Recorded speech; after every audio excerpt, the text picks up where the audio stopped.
Hello and welcome to Advait humanity classes. आज हम class 11 के पॉलिटिकल साइंस के चैप्टर 7 करने जा रहे हैं और ये है federalism.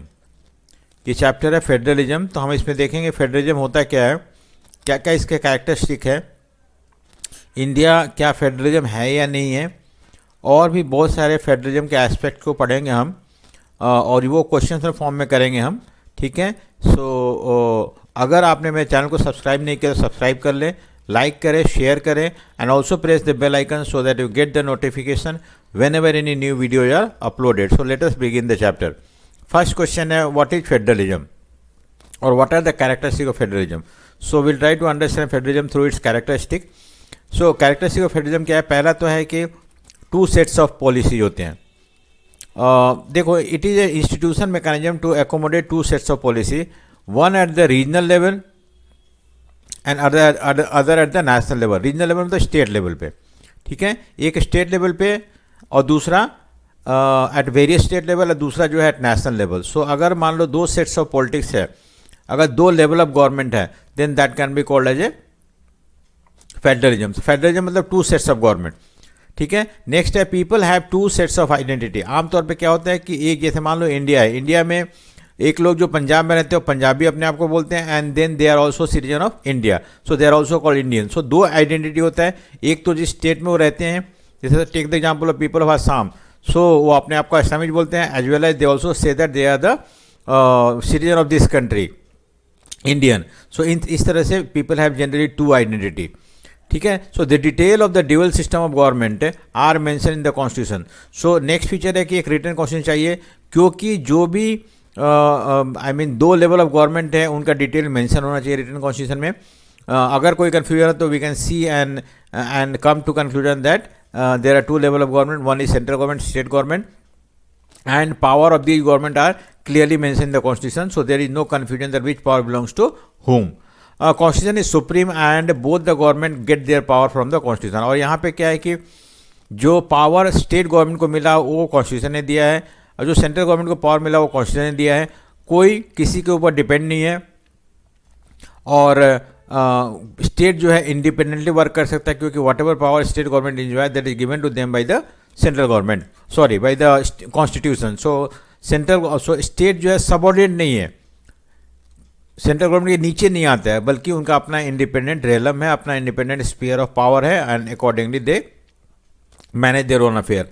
There is a independent judiciary to resolve the conflict between the central government state government. अगर मान लो कोई कन्फ्लिक्ट होता है, कोई भी झगड़ा होता है, उस सिचुएशन में फेडरलिज्म में एक इंडिपेंडेंट जुडिशरी होता है जो कि उस सेंट्रल स्टेट के बीच के जो कन्फ्लिक्ट है उसको रिजॉल्व करने की कोशिश करता है, अगर कोई ऐसा कन्फ्लिक्ट एराइज होता है तो। So these are the feature of constitution that tells us more about what is federalism. So पहला था कि दो लेवल ऑफ गवर्नमेंट होता है, दो सेट्स ऑफ गवर्नमेंट होता है, दो आइडेंटिटी होता है लोगों को, एक रिटन कॉन्स्टिट्यूशन होता है, क्योंकि जो भी पावर बटा हुआ है between central state must be mention somewhere and this is generally mention in the written constitution. And there is independent judiciary होता है, जो कि अगर मान लो कभी कोई कन्फ्लिक्ट होता है between central state, then there has to be independent judiciary to resolve such conflict. Next है what are the factor beside politics that keep the federalism और फेडरेशन यूनाइटेड। कौन कौन से फैक्टर जो होता है फेडरलिज्म को यूनाइट करके रखता है, क्यों बहुत सारे स्टेट मिल के रहते हैं।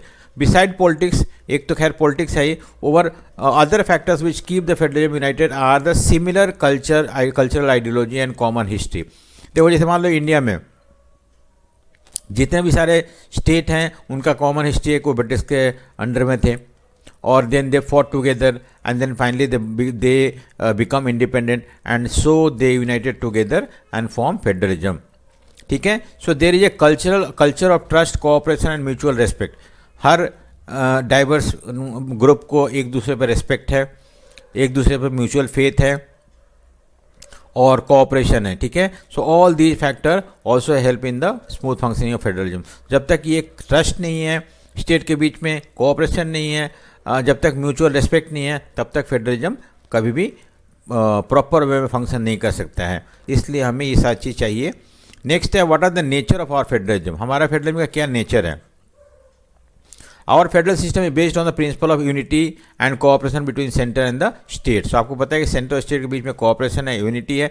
Therefore our constitution recognise diversity and give importance to unity. So हम unity in diversity, So we give respect to diversity and try to accommodate all the diversity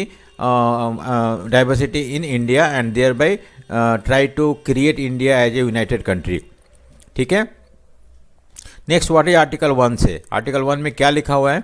article 1 says that India that is Bharat. ठीक है, India है या भारत है. Shall be a union of state. Further it says that state and union territory shall be in the first schedule. So ये है कि first schedule में state और यूनियन टेरिटरी लिखा हुआ है. बहुत सारे शेड्यूल है हमारे कॉन्स्टिट्यूशन में, उसमें first schedule, second schedule, third schedule, fourth schedule, इस तरह से और भी बहुत सारे हैं. तो फर्स्ट शेड्यूल में स्टेट और यूनियन टेरिटरीज के बारे में मेंशन किया हुआ है. और फर्स्ट आर्टिकल ये बोलता है कि India that is Bharat shall be the union of state. यहाँ पे कॉन्स्टिट्यूशन में कहीं भी ये वर्ड फेडरलिज्म नहीं यूज किया है कि इंडिया एक फेडरल है. क्या बोलते हैं? Union of state. बहुत सारे स्टेट मिल के इंडिया बना हुआ है. ठीक है. Why did our national leader thought of centralise federation. देखो फेडरेशन मतलब स्टेट एंड सेंट्रल गवर्नमेंट हो, उसको फेडरलिज्म बोलते हैं, जहाँ पर टू सेट्स ऑफ गवर्नमेंट हो. लेकिन हमारा जो फेडरलिज्म है थोड़ा अलग है, सेंट्रलाइज फेडरलिज्म है, यानी कि सेंट्रल गवर्नमेंट ज़्यादा पावरफुल है. तो इंडिया ये land with many languages, culture, religion and region. It was necessary to recognise these differences. आपको पता है कि इंडिया में बहुत ज़्यादा डाइवर्सिटी है. Diversity on the basis of अनेकता, on the basis of language है, कल्चर है, रिलीजन है, रीजन है. और इसीलिए हमने इन सारे डिफरेंसेस को रिकॉग्नाइज किया और हमें पता है कि हमें इन सारे डिफरेंसेस के साथ ही रहना है. So to recognise, so many moreover India is a vast country, so it was important to divide the power between central and state and central government. So इतना बड़ा कंट्री है इंडिया, और इतने बड़े कंट्री में power एक जगह concentrate होना सही नहीं है, इसलिए हमने सेंट्रल और स्टेट के बीच में पावर को डिवाइड कर दिया. So our national leader thought of federal system of government, जहाँ पे कि एट द सेम टाइम हम wanted unity and cooperation between state, so they establish centralise government. हम चाहते थे कि सेंट्रल गवर्नमेंट स्टेट हो और सेंट्रल गवर्नमेंट सारे स्टेट को यूनाइट करके रखें, सो यूनिटी मेंटेन हो इंडिया को. And that is the reason by thought of establishing federal government. What are the two level of government in our political system? एक तो नेशनल लेवल पे लोकसभा राज्यसभा है, और स्टेट लेवल पे स्टेट असेंबलीज हैं. ठीक है. What are the residuary power? Residuary power मतलब होता है बचा कुचा पावर. देखो subjects which do not come in any of the three list come under the residuary power. जैसे मान लो आपको पता है कि इंडिया में पावर डिवाइड करने के लिए 3 लिस्ट बना हुआ है. यूनियन लिस्ट, उसके बाद स्टेट लिस्ट, और स्टेट लिस्ट, यूनियन लिस्ट और कंकरेंट लिस्ट. ठीक है. सो कुछ सब्जेक्ट इसमें मेंशन है, कुछ सब्जेक्ट इसमें मेंशन है, कुछ सब्जेक्ट इसमें मेंशन है. अब क्या है कि अगर मान लो ऐसा कोई सब्जेक्ट तो तीनों में से किसी में मेंशन नहीं है, ऐसे सब्जेक्ट को हमने ऐसे सब्जेक्ट को हम रेसिड्यूरी पावर बोलते हैं. और इस पर सेंट्रल गवर्नमेंट के पास पावर है लॉ बना. जैसे साइबर क्राइम, जो क्वेश्चन बना था उसमें साइबर क्राइम था नहीं, अब नया साइबर क्राइम आया तो इसलिए इसको हमने रेसिड्यूरी पावर के अंदर डाल दिया. और only central government has the power to make law on such subject.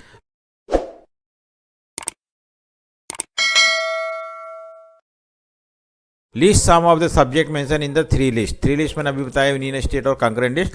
और ये 3 लिस्ट है इसलिए बनाया गया क्योंकि पावर को बांटने के लिए बिटवीन सेंट्रल एंड स्टेट. ठीक है. अब देखते हैं एक एक करके. यूनियन लिस्ट में क्या है? यूनियन लिस्ट में सब्जेक्ट क्या क्या है? करेंसी है, कॉइनेज है, उसके बाद फॉरेन ट्रेड है, defence, automatic energy, atomic energy, ये सारे कुछ सब्जेक्ट हैं. और ये सारे नेशनल इंपॉर्टेंट सब्जेक्ट है, इसीलिए इसको यूनियन लिस्ट में डाला गया है. और इन सारे सब्जेक्ट पे only central government has the power to make law. Central government ही कानून बना सकता है. ठीक है. और दूसरा स्टेट लिस्ट में कुछ सब्जेक्ट हम देखते हैं कौन कौन से. एक तो पुलिस है, प्रिजन है, एग्रीकल्चर है, स्टेट पब्लिक सर्विसेज, ये सारे चीज़ आते हैं. और इसमें सिर्फ स्टेट गवर्नमेंट को ही पावर है कि लॉ बना सकता है इन सारे सब्जेक्ट के ऊपर. नेक्स्ट है कंकरेंट लिस्ट. कंकरेंट लिस्ट में क्या क्या है? एजुकेशन, फॉरेस्ट वगैरह है, ये लर्न करना पड़ेगा आपको. कंकरेंट लिस्ट में जो भी सब्जेक्ट है उस पर दोनों स्टेट एंड सेंट्रल गवर्नमेंट कानून बना सकता है. लेकिन अगर मान लो दोनों के बीच में कोई कन्फ्लिक्ट होता है, उस सिचुएशन में जो सेंट्रल गवर्नमेंट बोलता है उसी को माना जाता है, ना कि स्टेट गवर्नमेंट की बात को माना जाता है. इस तरह से कंकरेंट लिस्ट बना हुआ है. Why did India adopted federalism with the strong central government? हमने क्यों ऐसा किया है कि हमने फेडरलिज्म तो अडोप्ट किया है. जैसे हम यूएसए में जाते थे, यूएसए में डिफरेंट टाइप ऑफ फेडरलिज्म है, लेकिन इंडिया में जो है, इंडिया में पावर तो बटा हुआ है no doubt, but central government ज़्यादा स्ट्रॉन्ग है. ऐसा हमने क्यों अडोप्ट किया कि इंडिया में फेडरलिज्म हो, 2 लेवल ऑफ गवर्नमेंट हो, लेकिन central government should have more power than the state government. So India adopted federalism with a strong central government because of the following reason. एक तो पहला पॉइंट ये है कि India is a diverse country, so it was necessary to have a federalism that accommodate these differences. At the same time, make sure that state do not disintegrate from the Indian Union and the unity is maintained. So we adopted a strong central government. देखो एक तो पहले point है कि India एक diverse country है और ऐसे डाइवर्स कंट्री में हमें डाइवर्सिटी को एकोमोडेट करना ज़रूरी है। सारे डिफरेंसेस को मिलजुल के चलना ज़रूरी है। और ये चीज़, और दूसरी बात है कि ऐसे डाइवर्स कंट्री हो सकता है कि डाइवर्सिटी जो है may come on the way of national unity और वो बाहर निकलने की कोशिश करें, कुछ स्टेट या डाइवर्स ग्रुप के लोग हो गए या कुछ कम्युनिटी हो गया, कुछ रीजन हो गया। तो उस सिचुएशन में central government should be more powerful to keep these state intact, इनको मिला के रखें, ना कि इनको बाहर निकलने दें। और इसकी वजह से हमें सेंट्रल गवर्नमेंट ज़्यादा स्ट्रॉन्ग चाहिए। Moreover strong central government with more financial power would be in a position to bring social political changes. तो अगर सेंट्रल गवर्नमेंट पावरफुल है और पूरा कंट्री को रूल कर रहा है तो उस समय सोशल और पॉलिटिकल चेंजेस ला सकता है through law. So that is another reason why we have made central government more powerful. ठीक है। Be at the same time independence, at the time of independence there were more than 500 princely state along with the British Indian territory. हमने first chapter में देखा इसके बारे में। The princely states were to be persuaded or forced to be the part of India so that United India could be formed. Without strong central government it was not possible to achieve such task. देखो आपको पता है कि India जो था जब आज़ादी हुआ था तो उस समय कुछ एरिया में ही ब्रिटिश का रूल था और बाकी एरिया में प्रिंसली स्टेट थे। 500 से ज़्यादा ऐसे एरिया था जहाँ पर राजा रूल करते थे। तो हम इनको भी आइदर फोर्स के थ्रू और इनको हमने परसुएड करके, फ्रेंडली फोर्स करके इनको मिलाया था हमने इंडिया में, और इस तरह से इंडिया क्रिएट किया था। अगर सेंट्रल गवर्नमेंट स्ट्रॉन्ग नहीं होता तो ये सारे स्टेट बाहर निकल जाते और इंडिया टूट के बिखर जाता। तो इसको रोकने के लिए हमने सोचा कि हमारे सेंट्रल गवर्नमेंट ज़्यादा स्ट्रॉन्ग होना चाहिए। थर्ड है, moreover at the time of independence there were so many socio economic problem like poverty, illiteracy, inequality and wealth. These problems could not be tackled only by the strong central government which work in cooperation with the state government. दूसरी बात है, जब India आज़ाद हुआ था बहुत सारे problem थे, जैसे गरीबी था, इलिटरेसी था, इनइक्वालिटी ऑफ वेल्थ था, और ये सारे प्रॉब्लम जो है वो तभी पॉसिबल है टैकल करना अगर हमारे यहाँ स्ट्रॉन्ग सेंट्रल गवर्नमेंट होता है, तो जो कि स्टेट गवर्नमेंट के साथ मिलकर काम करे इन सारी चीज़ों को दूर करने के लिए। Next, explain the provision that are there in our constitution that make our central government strong. ऐसा क्या क्या प्रोविजन है जिसकी वजह से हमारा सेंट्रल गवर्नमेंट ज़्यादा पावरफुल है? तो हम कैसे प्रूव कर सकते हैं सेंट्रल गवर्नमेंट ज़्यादा पावरफुल है? सो देख, the formation of new state और the merge of state are there in the hand of the parliament और सेंट्रल गवर्नमेंट। देखो, अगर कोई नया स्टेट बनाना है तो सेंट्रल गवर्नमेंट ही बना सकता है। दूसरे में मान लो कि अभी हमने देखा कि यूपी से उत्तराखंड बनाया हमने, बिहार से झारखंड बनाया, और फिर हमने एमपी से कुछ एरिया बाइफरकेट करके हमने छत्तीसगढ़ बनाया। अभी तेलंगाना रिसेंटली बना हुआ है आंध्र प्रदेश से। तो ये पावर किसको है इस तरह का स्टेट क्रिएट करने को? सिर्फ सेंट्रल गवर्नमेंट को है।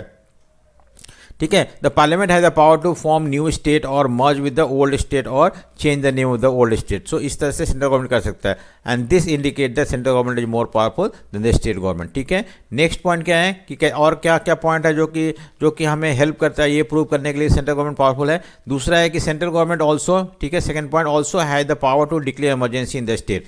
Once emergency is declared, central government gets the power to make the law even on the subject mentioned in the state list. देखो, हमारे यहाँ सेंट्रल गवर्नमेंट के पास पावर है कि वो स्टेट में इमरजेंसी डिक्लेयर कर सकता है।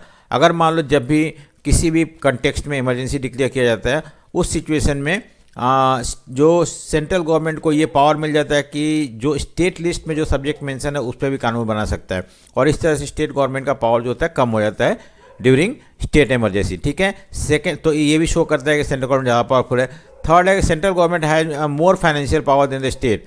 Source of revenue for the central government is more than the state, so state are made dependent on central government for financial help. This also make state weaker. ठीक है। आपको क्या है कि सेंट्रल गवर्नमेंट पर ज़्यादा सोर्स ऑफ रेवेन्यू है, ज़्यादा इनकम है, ज़्यादा पैसा है, और स्टेट गवर्नमेंट के पास कम पैसा है, तो स्टेट गवर्नमेंट को वेट करना, स्टेट गवर्नमेंट को फाइनेंशियल हेल्प के लिए सेंट्रल गवर्नमेंट को जाना पड़ता है, और इस तरह से स्टेट गवर्नमेंट सेंट्रल गवर्नमेंट के सामने वीक हो जाता है।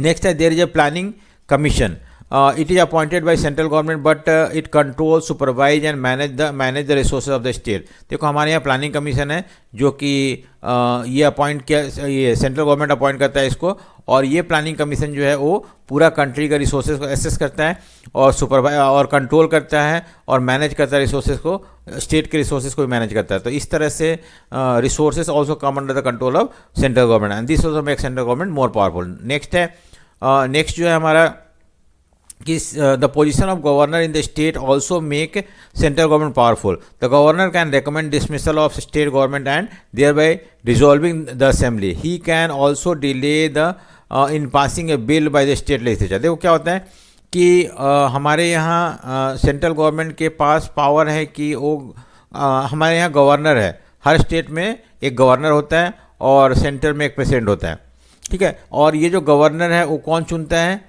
गवर्नर का अपॉइंटमेंट जो है वो सेंट्रल गवर्नमेंट करता है और स्टेट में गवर्नर वहाँ का एग्जीक्यूटिव हेड होते हैं, और गवर्नर के सुझाव से, रिकमेंडेशन से सेंट्रल गवर्नमेंट स्टेट गवर्नमेंट को डिजॉल्व कर सकता है। और उसके बाद ही can also delay in passing a bill by the state government, और इस तरह से डिले भी कर सकता है बिल पास करने में। So this also make the central government more powerful.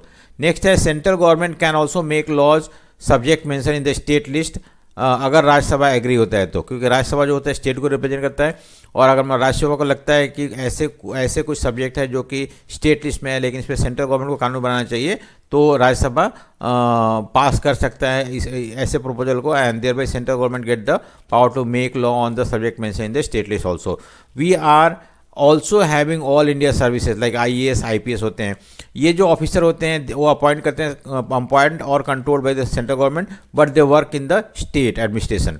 So state can not remove और not they can take any disciplinary action against them. तो इस तरह सेंट्रल गवर्नमेंट स्टेट गवर्नमेंट के मैटर में इंटरफेयर कर सकता है through IAS IPS officer, and this also so that central government is more powerful the state government because of these provision, ठीक है। अब नेक्स्ट है, how has central government control financial resources. किस तरह से सेंट्रल गवर्नमेंट, मैंने बताया था ना कि सेंट्रल गवर्नमेंट ज़्यादा पावरफुल है, उनके पास ज़्यादा सोर्स ऑफ इनकम है, और स्टेट गवर्नमेंट को I mean has to ask help from the central government as far as the finance और मनी इज कंसर्न।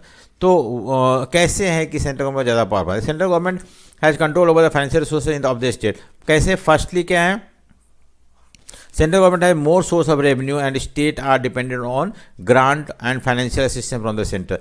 तो सेंट्रल गवर्नमेंट को ज़्यादा सोर्स ऑफ रेवेन्यू है देन द स्टेट, और इस तरह से हम देखते हैं कि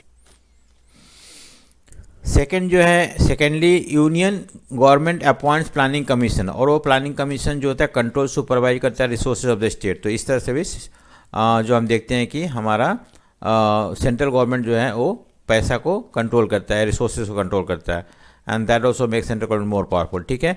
how does position of governor lead centralisation of federal system. तो हम देखते हैं गवर्नर का क्या रोल है जिसकी वजह से सेंट्रल गवर्नमेंट जो है ज़्यादा पावरफुल है। Governor has power to recommend the dismissal of state government and dissolution of state assembly. देखो आपको पता है गवर्नर के बारे में मैंने अभी बताया कि गवर्नर जो होता है they are appointed by central government and they are executive head of the state, और उनके पास ये पावर है कि प्रेसिडेंट को सुझाव दे सकते हैं स्टेट गवर्नमेंट को डिसॉल्व करने के लिए और डिसमिस करने के लिए, और इस तरह से governor has become a instrument through which central government can enjoy can suppress और कैन कंट्रोल स्टेट गवर्नमेंट। दूसरा जो है कि in normal circumstances also governor has the power to reserve the bill pass by the state legislature for the assent of the president. This gives the central government an opportunity to delay the state legislature. There is no time limit for the president to sign the bill. देखो क्या होता है ना कि मान लो state legislature है, उसने कोई एक बिल मतलब लॉ का प्रपोजल होता है, अगर वो पास कर दिया, पास करके गवर्नर के पास जाता है, गवर्नर जब साइन करता है then only that become law. लेकिन मान लो गवर्नर के पास भेजा गया, गवर्नर ने बोला कि मुझे ये बिल को प्रेसिडेंट को रेफर करना है, प्रेसिडेंट का सिग्नेचर लेने के लिए भेजा गया, और प्रेसिडेंट जो है उस बिल को अपने पास रख लिया और साइन नहीं किया। और क्यों? क्योंकि प्रेसिडेंट के पास ऐसा कोई कॉन्स्टिट्यूशनल ऑब्लिगेशन नहीं है कि उसे कब साइन करके देना है। हो सकता है 1 साल, 2 साल, 5 साल, अगर मान लो 5 साल रख लिया तो तब तक हाउस डिजॉल्व हो जाता है और इस तरह से बिल का जो एफिकेसी है वो ख़त्म हो जाता है, ठीक है। सो ये भी एक पावर है जिसके through central government state government को सप्रेस करने की कोशिश करता है। What has been the centre state relationship since time of independence. तो सेंटर स्टेट के बीच में क्या रिलेशनशिप है इंडिपेंडेंस के बाद, ठीक है। सो हम इसको देखते हैं।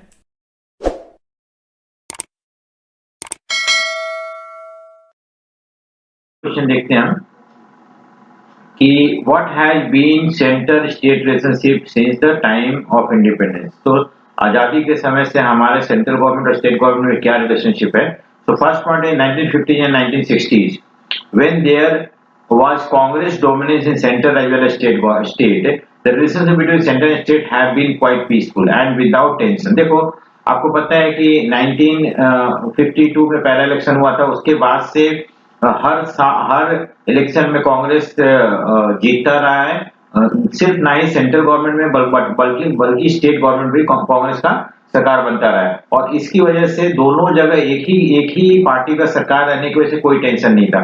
जो सेंट्रल गवर्नमेंट या सेंट्रल कांग्रेस के सेंट्रल लीडर जो बोलते थे वही स्टेट गवर्नमेंट भी मानता था, तो कोई टेंशन नहीं था। ठीक है, so in other words Congress ruled both state and central, so there was no tension as such. ठीक है, पहला पॉइंट है। In 1960 Congress dominance decline, so हम देखते हैं कम हुआ, खत्म नहीं हुआ। कांग्रेस का डोमिनेंस धीरे धीरे कम होना शुरू हो गया 60s में। आफ्टर 1967 हम देखते हैं, and in state large number of opposition party came to power. They wanted greater autonomy and independence. They did not want center to interfere in the state affair every time. ठीक है, अब क्या हुआ कि जब स्टेट गवर्नमेंट में regional party आना शुरू हो गए, ऑपोजिशन पार्टी आना शुरू हो गए, वहां पे सरकार बनाना शुरू हो गए, तो उनको लगा कि अब सेंट्रल गवर्नमेंट पहले जैसा इंटरफेयर कर रहा है, लेकिन इससे हमारा स्टेट इंडिपेंडेंटली फंक्शन नहीं कर पा रहा। तो इन लोग डिमांड करने लगे, जैसे मान लो कि केरला में क्या है कि कम्युनिस्ट पार्टी का सरकार बना पहली बार। तो इनको लगा कि सेंट्रल गवर्नमेंट बहुत ज्यादा इंटरफेयर कर रहा है स्टेट गवर्नमेंट के फंक्शनिंग में, तो इन्होंने ऑटोनॉमी डिमांड करने लगी, ग्रेटर ऑटोनॉमी, और ज्यादा फ्रीडम चाहिए हमें कि हम अपने इंटरनल मैटर को अपने सोल्व करें, ना कि सेंट्रल गवर्नमेंट के इंटरफेरेंस से। ठीक है, और वो नहीं चाहते थे central government every now and then interfere करे इन द स्टेट मैटर में। और ये तो अब देखते हैं कि देखो हमारा जो फेडरलिज्म में जो एक कोऑपरेशन था धीरे धीरे कॉन्फ्लिक्ट में चेंज होना शुरू हो गया। इन 1990s कोalition गवर्नमेंट केम टू पावर, लेकिन 1990 में एक तरह से कोalition गवर्नमेंट मतलब वो गवर्नमेंट जो कि मिली जुली सरकार इसको बोलते हैं। तो सेंटर में क्या हुआ कि अब कोई एक सिंगल पार्टी को मेजोरिटी नहीं मिलने लगा, कांग्रेस को मेजोरिटी नहीं मिलने लगा, सो बहुत सारे पार्टी मिलकर सरकार बनाना शुरू कर दिए।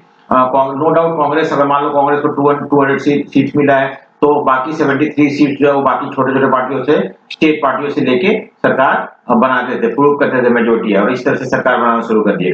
तो इस सिचुएशन में क्योंकि जो छोटे छोटे पार्टियां हैं वो स्टेट पार्टी होते थे, रीजनल पार्टी होते थे, तो सेंट्रल गवर्नमेंट स्टेट पार्टी के डिमांड को नेग्लेक्ट नहीं कर सकता था। अगर सेंट्रल जैसे कांग्रेस जो है ने बहुत सारे छोटे पार्टियों को, रीजनल पार्टी, स्टेट पार्टीज को लेके सरकार बनाया है सेंटर में, और अगर इनकी बात नहीं सुनता है तो इन लोग इससे सपोर्ट बाहर ले लेंगे और सरकार गिर जाएगा। सो अब क्या है कि 1990 के बाद देखते हैं कि सेंट्रल गवर्नमेंट रीजनल पार्टी या स्टेट पार्टी को इंपॉर्टेंस देना शुरू कर दिया, क्योंकि उन्हें लगता था कि बिना इनके सपोर्ट के हमारा सेंटर में सरकार नहीं चल सकता है। सो अब हम देखते हैं कि central state government also getting attention from the central government, और this phase can be called as a true federalism, जहां पे कि सेंट्रल स्टेट्स जो है दोनों मिलजुल के काम कर रहे हैं, कोई एक दूसरे पे डोमिनेट नहीं कर रहा है। ठीक है, so this resulted in the greater say for the state and respect for diversity. In this third phase हम लोग बोलते हैं कि ये एक मैच्योर फेज ऑफ फेडरलिज्म था इंडिया का। ठीक है, नेक्स्ट है what kind of autonomy demand were made by the state. तो ऑटोनॉमी मतलब होता है कि इंटरनल फ्रीडम। तो किस तरह का डिमांड कर रहे थे स्टेट गवर्नमेंट, किस तरह का फ्रीडम डिमांड कर रहे थे।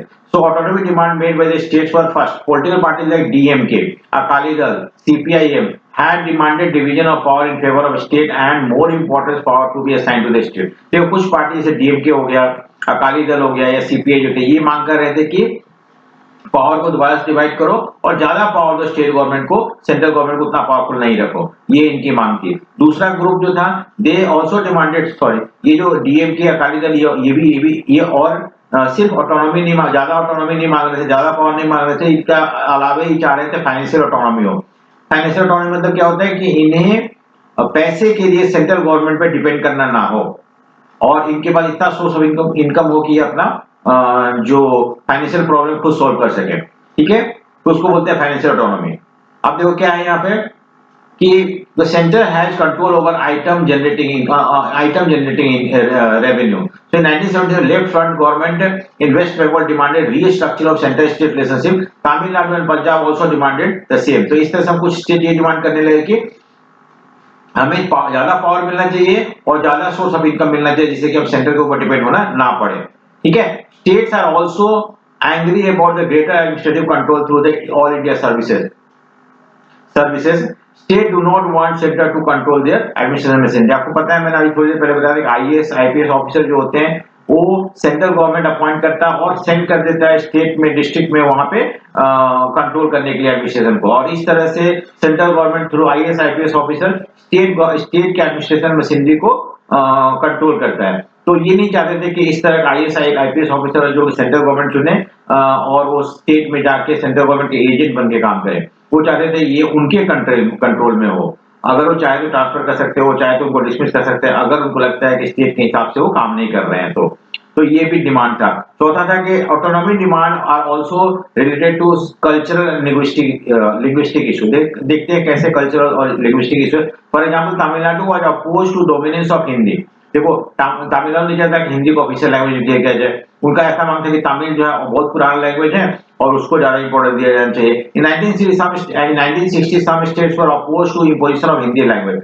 because these states thought that they are trying to spread Hindi culture and they will destroy their own South Indian culture। तो बहुत सारे साउथ इंडियन स्टेट जो थे अपोज कर रहे थे, उनको लग रहा था कि हिंदी कल्चर को स्प्रेड करने की कोशिश की जा रही है, हिंदी को ऑफिशियल लैंग्वेज डिक्लेयर करके, और इस तरह से वो अपोज करने लगे। उनको लग रहा था कि अगर हिंदी लैंग्वेज स्प्रेड होगा तो actually north India Indian culture को हम साउथ इंडिया में डोमिनेट करने की कोशिश कर रहे हैं और उनका कल्चर सप्रेस हो जाएगा। इसके लिए उन्होंने अपोज करना शुरू कर दिया। ठीक है, तो ये था कि किस किस तरह का ऑटोनॉमी डिमांड जो था उस समय डिमांड किया जा रहा था by the state. Next, what was the role of governor and president rule become controversial. तो किस तरह से गवर्नर का रोल जो है वो कंट्रोवर्शियल बन गया, प्रेसिडेंट का रूल जो है कंट्रोवर्शियल बन गया। हम समझने की कोशिश करते हैं। The position of governor has also become source of conflict for central and state relationship and tension। देखते हैं कैसे। The governor is not an elected office, but many governors have been retired military officials or civil servant or politicians।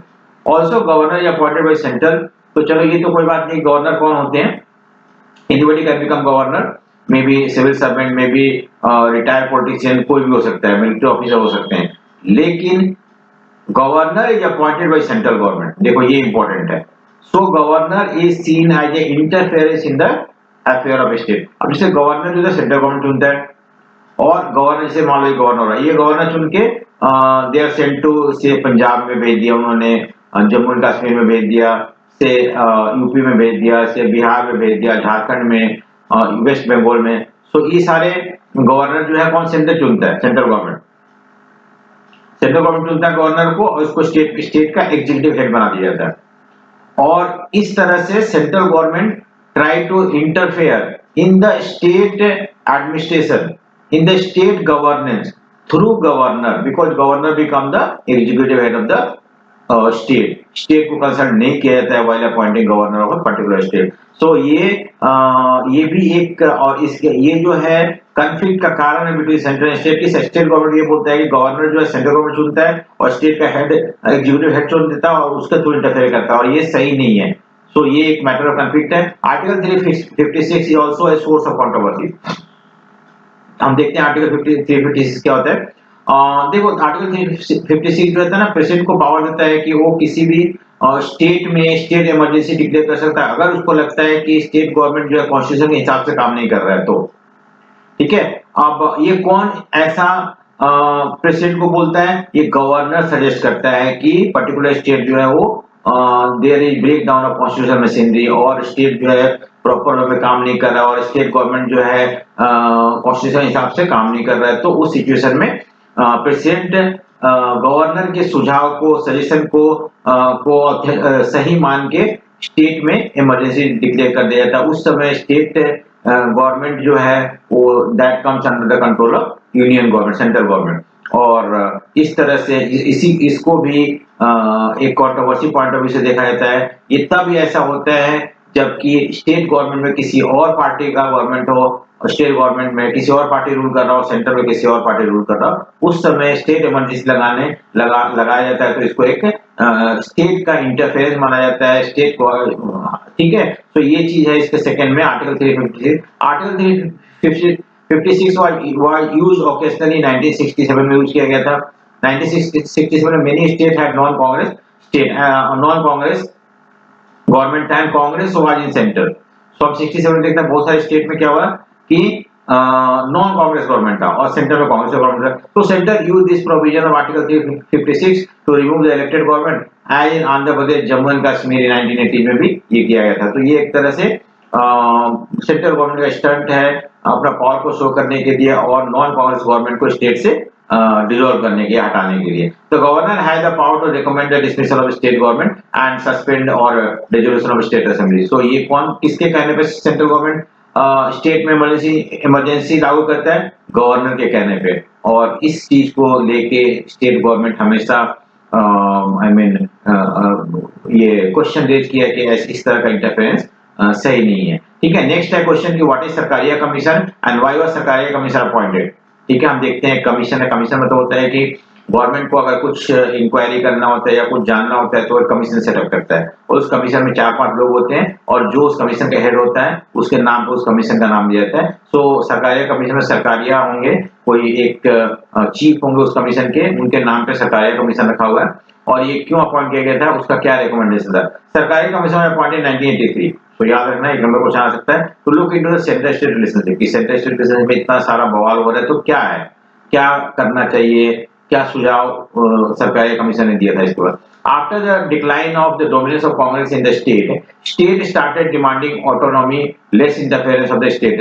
देखो 1967 या 80 या 90 में हम देखते हैं कि कांग्रेस का डोमिनेंस कम होना शुरू होता है और स्टेट में रीजनल पार्टीज हो गए, स्टेट पार्टी सरकार बनाना शुरू कर देते हैं और उनको ये पसंद नहीं है कि सेंट्रल गवर्नमेंट उनके वर्किंग में इंटरफेयर करे। तो उन लोग डिमांड करने लगे कि हमें ऑटोनॉमी चाहिए, इंटरनल फ्रीडम चाहिए, हमें सेंटर का इंटरफेरेंस नहीं चाहिए every now and then. Centre state relationship was leading to constant source of tension और इसकी वजह से स्टेट और सेंटर के बीच में टेंशन होता है और दैट इज सरकारी कमीशन जो था अपॉइंट किया गया था सेंटर स्टेट रिलेशनशिप को इंप्रूव करने के लिए, जो कि टेंशन शुरू हो गया था 1980-90 में, क्योंकि उस समय स्टेट में रीजनल पार्टी का गवर्नमेंट और सेंटर में कांग्रेस का गवर्नमेंट होने की वजह से कंफ्लिक्ट होना शुरू हो गया था। द रिकमेंडेशन ऑफ सरकारी commission was that appointment of governor should be strictly non partition. देखो ये इन्होंने ये बोला, सरकारी कमीशन का क्या सुझाव था कि जो गवर्नर चुना जाता है वो, जैसे मान लो बीजेपी अभी सेंटर में रूल कर रहा है और बीजेपी एक आंध्र प्रदेश में एक गवर्नर चुन रहा है, तो वो गवर्नर बीजेपी के का नहीं होना चाहिए, बल्कि कोई सिविल सर्वेंट होना चाहिए या कोई ऐसा आदमी जिसने बहुत अच्छा काम किया हो सोसाइटी के लिए, ऐसे आदमी को चुन दो जिससे कि वो इंडिपेंडेंटली काम कर सके, ना कि सरकार के दबाव में आके काम करे। बट ये दबाव हम कंप्लीटली इरोड नहीं कर सकते हैं क्योंकि उसे सेंट्रल गवर्नमेंट नहीं चुना और ऐसे सिचुएशन में गवर्नर सेंट्रल गवर्नमेंट की बात ही सुनेगा। ठीक है, नेक्स्ट है what is article 356। So article 356 क्या था and how it has been misused. मैंने इस बारे में बताया अभी कि article 356 that if a situation has arisen in which the state government cannot carry it according to the provision of constitution, present rule can be declared in that state। मैंने बताया ना कि अगर मान लो स्टेट गवर्नमेंट जो है constitution के हिसाब से एडमिनिस्ट्रेशन नहीं कर रहा है स्टेट में, तो उस सिचुएशन में अगर गवर्नर सुझाव देता है कि स्टेट गवर्नमेंट जो है फेल हो गया है, स्टेट मशीनरी है जो है वो प्रॉपर वे में काम नहीं कर रहा है, तो उस सिचुएशन में गवर्नर का सुझाव को सही मान के प्रेसिडेंट उस स्टेट में आर्टिकल 350 को के बेसिस पे इमरजेंसी डिक्लेयर कर सकता है, प्रेसिडेंट रूल लगा सकता है। Article 356 has been used to centre to assert its control over the state. और हमने देखा बहुत बार सेंट्रल गवर्नमेंट ने इसको यूज किया है स्टेट गवर्नमेंट को कंट्रोल करने के लिए। The article provide for the president rule in any state. It means that during president rule the state government is taken over by the union government। कब state government dissolve हो जाता है और वो जो सारा स्टेट लिस्ट में जो सब्जेक्ट होता है उसमें सेंट्रल गवर्नमेंट कानून बनाना शुरू कर देता है। स्टेट गवर्नमेंट का एडमिनिस्ट्रेशन जो आप सेंटर रूल करना शुरू कर देता है, गवर्न करना। This power has been misused in many cases। State government were dismissed even when they had majority for example in Kerala 1959 में, आंध्र प्रदेश में 1980 में, जम्मू एंड कश्मीर में। तो इस तरह से हम देखते हैं कि स्टेट गवर्नमेंट ने पावर को मिसयूज किया है बहुत सारे ओकेशन में, ठीक है। Why and when was state reorganisation commission was form, ठीक है। सो ये 1953 में हुआ था, 1954 में नहीं हुआ था, और इसने अपना सुझाव जो दिया था 1956 में दिया था। और इसी बेसिस पे इंडिया में 14 स्टेट और यूनियन टेरिटरीज स्टैब्लिश किया गया था on the basis of language, ठीक है। So linguistic basis of state create किया गया था, क्योंकि स्टेट रिओर्गनाइजेशन कमीशन जो था उसने ये सुझाव दिया था कि इंडिया में लैंग्वेज के बेसिस पे स्टेट क्रिएट करना चाहिए, ठीक है। हरियाणा पंजाब 1966 में बनाया गया था on the basis of language, Gujarat Maharashtra 1960 में, but after 1990 states being formed on the need for the development, बहुत सारे स्टेट जो है जो बैकवर्ड थे, जैसे झारखंड हो गया, उत्तराखंड हो गया, छत्तीसगढ़ हो गया, ये लैंग्वेज के बेसिस पे नहीं क्रिएट किया गया था, ना ये कल्चर के बेसिस पे क्रिएट किया गया था, बल्कि ये स्टेट, ये पार्ट जो है बिहार का पार्ट, यूपी का पार्ट है, छत्तीसगढ़ जो है वो मध्य प्रदेश का पार्ट है, बहुत बैकवर्ड था। तो डेवलपमेंट के पॉइंट ऑफ व्यू से इन स्टेट को अलग करके यहाँ पे डेवलपमेंट लाने की कोशिश करी गई थी, ठीक है। How did the demand for new state become source of conflict for federalism? देखो, demand for new state, demand for new state become a source of conflict for federalism because in 1950 many groups rose to demand statehood for preserving their culture and identity, and in post 1990 new states have become demand on the basis of the development like Jharkhand. So पहले जो था कि वो अपने culture को maintain करने के लिए, ठीक है, पहले जो था स्टेट डिमांड करने लगे थे, जैसे आपको पता है कि पहले सिर्फ 2 ही स्टेट हुआ करता था नॉर्थ ईस्ट में, बट बाद में बाकी मणिपुर, नागालैंड, ये सब, सॉरी नागालैंड, मेघालय वगैरह ये सब बनाया गया, क्योंकि वहां के लोगों को लग रहा था कि वो असम में रहेंगे तो उनका अपना कल्चर जो है वो इरोड हो जाएगा और असमीज कल्चर सब जगह स्प्रेड होगा। सो दे डिमांडेड स्टेटहुड, और उनको स्टेटहुड दिया गया। तो शुरू में जो स्टेटहुड दिया गया था वो कल्चर के बेसिस पे, उनके आइडेंटिटी के बेसिस पे, बट 19 में हम देखते हैं स्टेट बनाया गया झारखंड, उत्तराखंड और छत्तीसगढ़, इसलिए नहीं बनाया गया था कि इनको कल्चर और आइडेंटिटी, बल्कि ये जो part of Bihar, UP and Chhattisgarh जो था वो बैकवर्ड था और उसको स्टेट गवर्नमेंट प्रॉपर अटेंशन नहीं दे रहा था, इसकी वजह से इनको स्टेट बनाया गया था। When was Gujarat and Maharashtra formed? तो 1960 में। When was Haryana separated from Punjab? 1966 में। What are the source of interstate conflict? तो interstate conflict क्या क्या है, क्या कारण है interstate?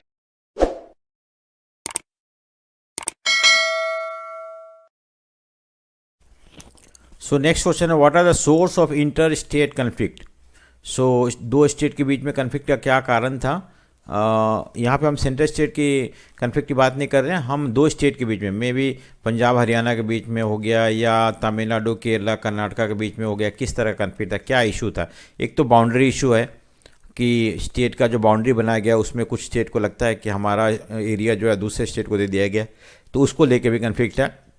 State have been formed on the basis of languages, but on the border side there is possibility that the people is speaking more than one language resides.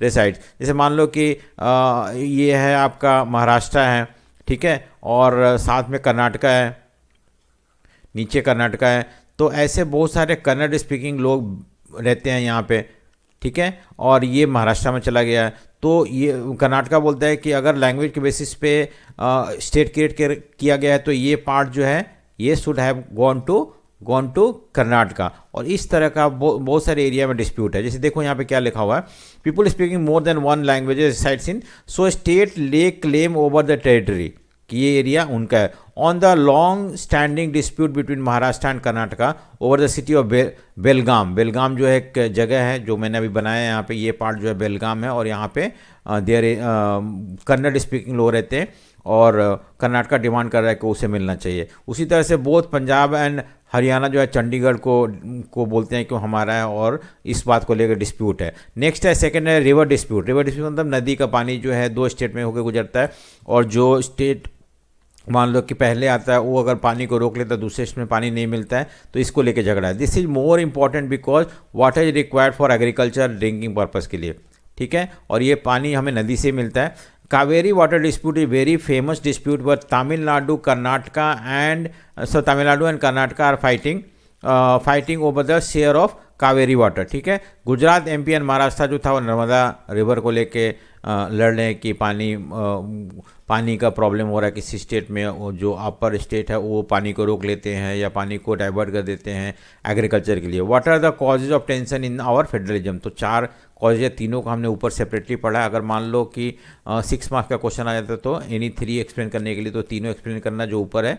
Demand for autonomy मैंने explain कर रखा है, central state relations भी, role of governor and president rule भी ये भी explain किया हुआ, और इंटर स्टेट कन्फ्लिक्ट जो का जो 2-3 कारण जो अभी हमने स्टेट किया एक्सप्लेन किया। What is the article 370 and why special provision is given to Jammu and Kashmir. So ये अभी तो खैर हमने इस आर्टिकल को ख़त्म कर दिया है, और जो special provision Jammu and Kashmir को मिलता था वो हटा दिया गया है, और अब जम्मू एंड कश्मीर को हमने 2 इसमें बांट दिया है, 2 यूनियन टेरिटरी में बांट दिया है, कश्मीर और लद्दाख और जम्मू, और इस तरह से यहाँ पे प्रेसिडेंट रूल है, ये यूनियन टेरिटरी बन गया है, यहाँ पे स्टेट असेंबली नहीं रह गया है।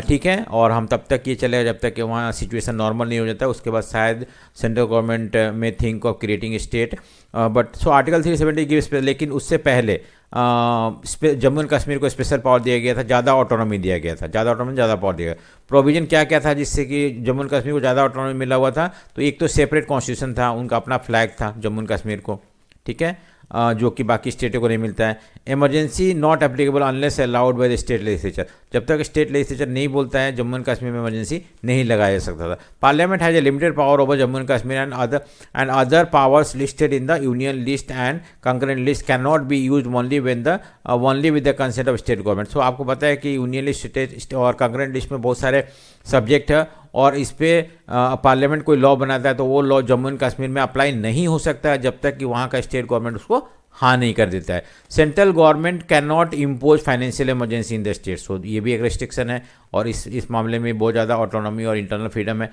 Directive principle do not apply in Jammu and Kashmir, ठीक है, DPSP directive principle state policy के बारे में मैंने समझाया है पहले प्रीवियस चैप्टर में। Amendment to the Indian constitution can only be apply to Jammu and Kashmir with the consent of state. So अगर कॉन्स्टिट्यूशन अमेंड करके कुछ चेंजेस लाया जाता है तो ये सारे स्टेट में अप्लाई होगा, but Jammu and Kashmir apply नहीं होगा जब तक कि जम्मू एंड कश्मीर के गवर्नमेंट स्टेट नहीं बोलता है तो। सो वाई स्पेशल प्रोविजन दिया गया था, because after independence there were war between India and Pakistan over Kashmir, and Maharaja of Kashmir Hari Singh नाम था उनका, agree to join India under certain condition, और उन्होंने पूरा पावर सरेंडर नहीं किया था, कुछ पावर सरेंडर किया था, and that is the reason why rest of the power which had not been surrender to Indian government remain with them only, and that is the reason why they enjoy special power, ठीक है। What is article 371?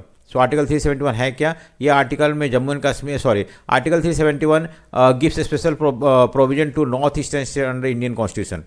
सो 70 तो Jammu and Kashmir के बारे में है, और 71 जो है कुछ नॉर्थ ईस्टर्न स्टेट जो कि ट्राइबल एरिया है वहाँ पे कुछ एक्स्ट्रा प्रोविजन दिया गया। These states are Assam, Nagaland, Arunachal Pradesh, Mizoram, इनको एक्स्ट्रा प्रोविजन दिया गया है इस आर्टिकल के through. They have been given special provision because ये लार्ज ट्राइबल पॉपुलेशन है एंड देयर डिफरेंट हिस्ट्री या कल्चर है, और हमें अलाउ कर देते हैं बाकी स्टेट को भी वहाँ जानना, रहना, और ये सब चीज़। तो हो सकता है कि इनका जो ट्राइबल कल्चर है, ट्राइबल आइडेंटिटी है वो ख़त्म हो जाए, तो उसको प्रिजर्व करने के लिए हमें एक्स्ट्रा पावर दिया गया है। So thank you for watching. अगर आपको ये चैप्टर समझ में आया होगा, अगर वीडियो पसंद आया होगा तो लाइक, शेयर एंड सब्सक्राइब जरूर करें।